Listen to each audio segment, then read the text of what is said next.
The goal of the counselor system is to create an atmosphere for the devotees who are taking part in our movement of feeling cared for. That's the goal. I don't like using the word system too much, because sometimes when we think of a counselor system, or we think of any kind of system, we start thinking about a structure. And if we start thinking about the structure, oftentimes if we're not careful, we can become too much concerned about the structure and forget about the substance of what the structure is supposed to actually fulfill. Mm-hmm. So therefore, yes, it's a system, but the essence of the system is caring. Mm-hmm. So creating people who care is not something that can be taught in a course. People actually have to care. And therefore, in order to create a system which includes people who are caring for the devotees in our Krishna conscious communities, then the devotees who are being required to give care to others also have to feel cared for. It's self-perpetuating, and therefore it is the responsibility of our leaders to demonstrate an ability to genuinely care for the devotees who are under their protection. That means they have to be stable in Krishna consciousness. That means they have to be mature in their understanding of the philosophy. They have to be exemplary, and they have to be deep enough to be stable in Krishna consciousness, so that actually they will not in any way depend upon the devotees they take care of for something in return. Because caring means selfless. And that's what is the essence of our caring system, our counselor system, is to create a selfless system of caring for devotees and helping them to make progress in Krishna consciousness. And caring for them, the most important part of caring for devotees is how to help them with their faith. Because if they don't have faith, then result is then they'll expect so many things under the guise of being cared for. You have to take care of my material arrangements, you have to take care of my family, you have to take care. That's part of it. But most important is actually caring for their faith in Guru and Krishna.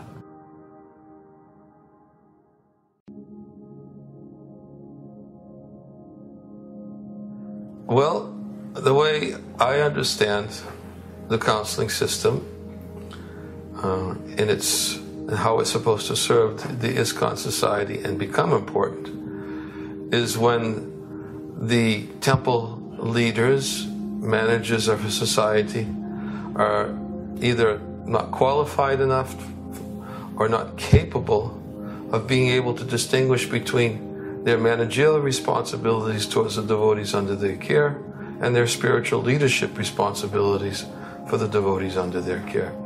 It happens. Sometimes people who are in managerial responsibilities are very good managers, but they know how to manage their temples, they know how to take care of the bills, they know how to come up with different ideas for spreading Krishna consciousness and how to influence devotees with their ideas. But sometimes, although they may be very good managers, they're not very good when it comes to being a spiritual leader and in giving the devotees who are looking to them for spiritual leadership internal guidance in the development of their spiritual life. And because oftentimes devotees feel that they're only cared for when they're physically useful. And if they're physically useful in terms of their physical strength or in terms of their wealth or whatever it may be, then they feel they're cared for. But if they have difficulties, then they feel that there's nobody really who has time for me. So the devotee care system is supposed to fill that vacuum when the managers cannot provide the kind of care that should be there in a more complete leader. A complete leader is somebody who can manage. He may not be expert in management, but he's a spiritual leader who knows how to care for the devotees who are under his auspices. So, therefore, in such situations, the counselor system is meant and is very important to fill a vacuum that maybe some of the managers have not been able to fill themselves, and to assist the managers by giving the devotees the inspiration they need to go on and becoming an integral part of the manager's managerial ideas and vision.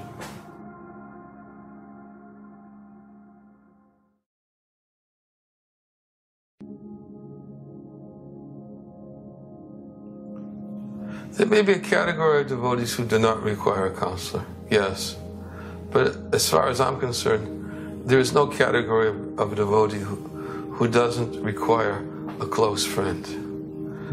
And because many devotees don't have close friends that they can reveal their mind to in confidence, who can actually really help them when they're having some difficulty, therefore everybody needs that kind of close friend. Some devotees have what they say as close friends, but they're people who can commiserate with each other, complain with each other about their similar problems, but can't really help each other. So they make close friends with such people, and they say, I have close friends, I don't need a counselor. So I would say that under such circumstances, that person needs a close friend who can help them and not just share their difficulties with each other and then build up a frustration that their difficulties cannot be addressed even by associating with each other. So, in answer to your question, not every devotee needs a counselor, but every devotee needs a close friend that he can confide in times of difficulty, and who he can trust in terms of his vision in trying to help him overcome his particular difficulty. Call him whatever you want. You don't have to call him a counselor if that makes it too difficult for you to be part of the counselor system. But you have to have a friend.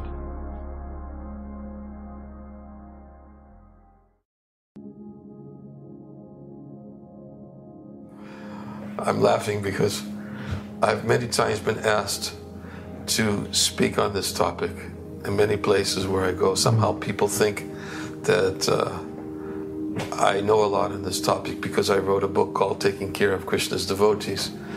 But actually I think most people are attracted by the title of the book, and because it's such an attractive title. But anyways, I'm asked to speak on this topic a lot, of what is really required to care for devotees. And what it really comes down to is what's required is a genuine care for devotees. It's not, you have to genuinely care for devotees. And therefore I oftentimes speak from the verse from the 5th canto of Srimad Bhagavatam from Prahlad Maharaj. He prays to Lord Nrsingadev that may all living entities become pacified and become peaceful and become free from envy, because only then will they be able to think of the welfare of others. And I use that verse in Prabhupada's commentary to elaborate on the point of what it really means to care for others. And it really means that one actually has to be spiritually advanced enough to not feel any envy towards others, so that one can genuinely think of others' welfare and not think of what I can get by helping this person. Because as soon as you start thinking that, oh, I'll help this person because it gives me a position, I get prestige, I get a title, I become a counselor. Or as soon as you think, I get a group of people and get some service from them, and we can actually create a sangha, and maybe they'll support me. As soon as you start thinking that way, you can't really care for people. You really have to be free from the desire of expecting anything from the people that you are caring for. Then they will feel cared for.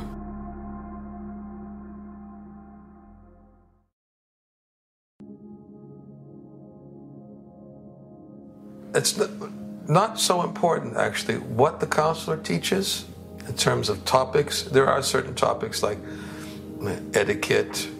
The counselor should teach sadachar, how to be exemplary devotees. The counselor should teach humility, tolerance, simplicity, pridelessness, very important qualities which are essential for living in the society of devotees. And the counselor should teach philosophy of Krishna consciousness and present it in a way which is digestible and understandable for their counselees. And most important is the counselor should teach in a way that inspires their counselees. Because unless their counselees see their counselor as a teacher, somebody who actually teaches, who actually commands respect by their presentation of Krishna consciousness, who can answer other people's questions, then it's going to be very difficult to accept a person as a counselor just as by saying that I'm going to take care of you, that's our relationship. You come talk to me, I'll talk to you. No, the counselee should see their counselor as a teacher.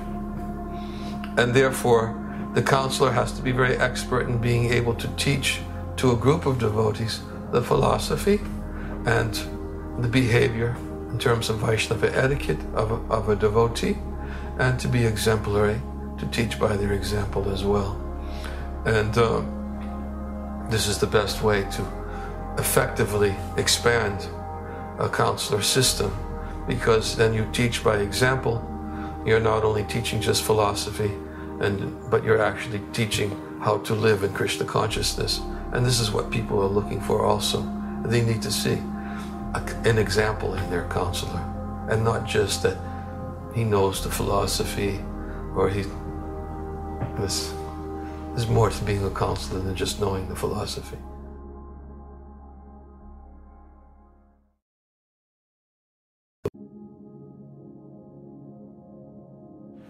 The most dangerous mistake a counselor make would be to take up the position of counselor for the wrong reason. That's the most dangerous position a counselor can take. He takes up the position of counselor for the wrong reason because of the reasons I've mentioned before, thinking that, it gives me a title, it gives me a position of responsibility, position of respect. And then when one tries to accumulate counselees for his own position of prestige, just the other day, we're speaking from the Srimad Bhagavatam, where Prahlad Maharaj said, he gave the example of who is an unqualified servant, and he also gave who is an unqualified master. And he says an unqualified master is a person who accepts the service of others and helps others to maintain his prestigious position as a master. This is the wrong reason to be a counselor. It's the biggest mistake. Don't do it. But if actually you have an instruction and an order to become a counselor from somebody who knows you well and to develop the qualities of a counselor, and if you have a sincere desire to want to become a counselor, even though you know and you recognize that I have these tendencies within me, but I want to overcome them sincerely, then you'll take shelter of a more experienced counselor and learn from them how to become a real counselor. So therefore, to answer your question, the biggest mistake is to unleash unexperienced counselors and to let them experiment with their counselees.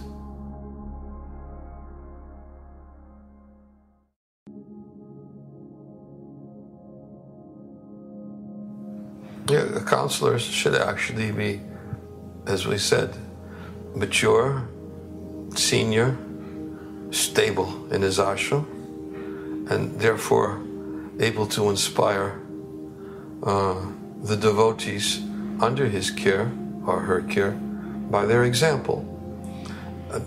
Definitely, I would not recommend as a person who is very young and it does not have enough experience in Krishna consciousness to immediately take up the position of counseling.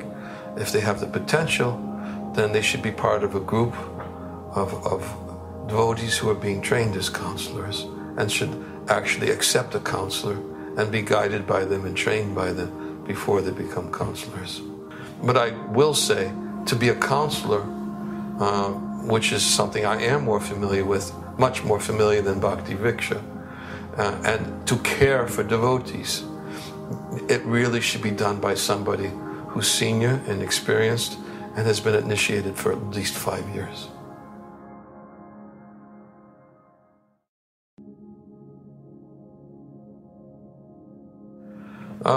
Important steps, I would say, to initiate the consular system in Russia.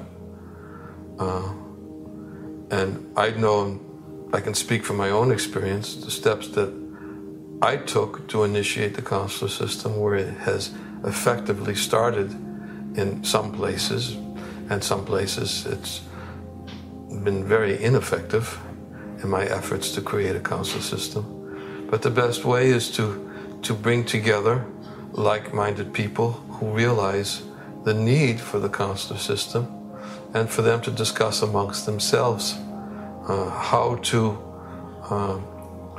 serve those who are in leadership positions by filling the vacuum which we spoke about before in answering to this question, in many places where the devotees don't feel cared for.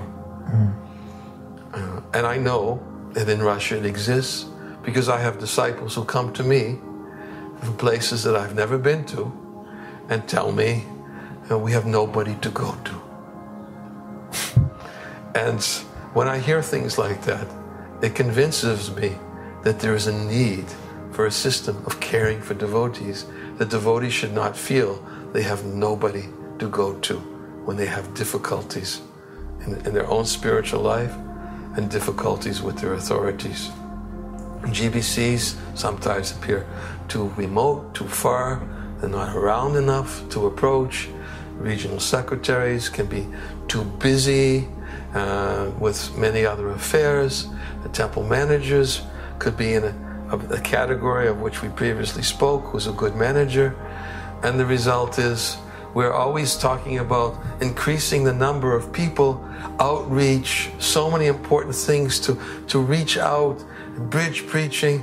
But when it comes to actually caring for the devotees who come into the society of devotees, and we don't want them to leave, we have nothing for them. Devotees whose hearts are pained by this, who suffered by seeing people leave our movement because they say they have nobody to go to, should get together and solve this problem.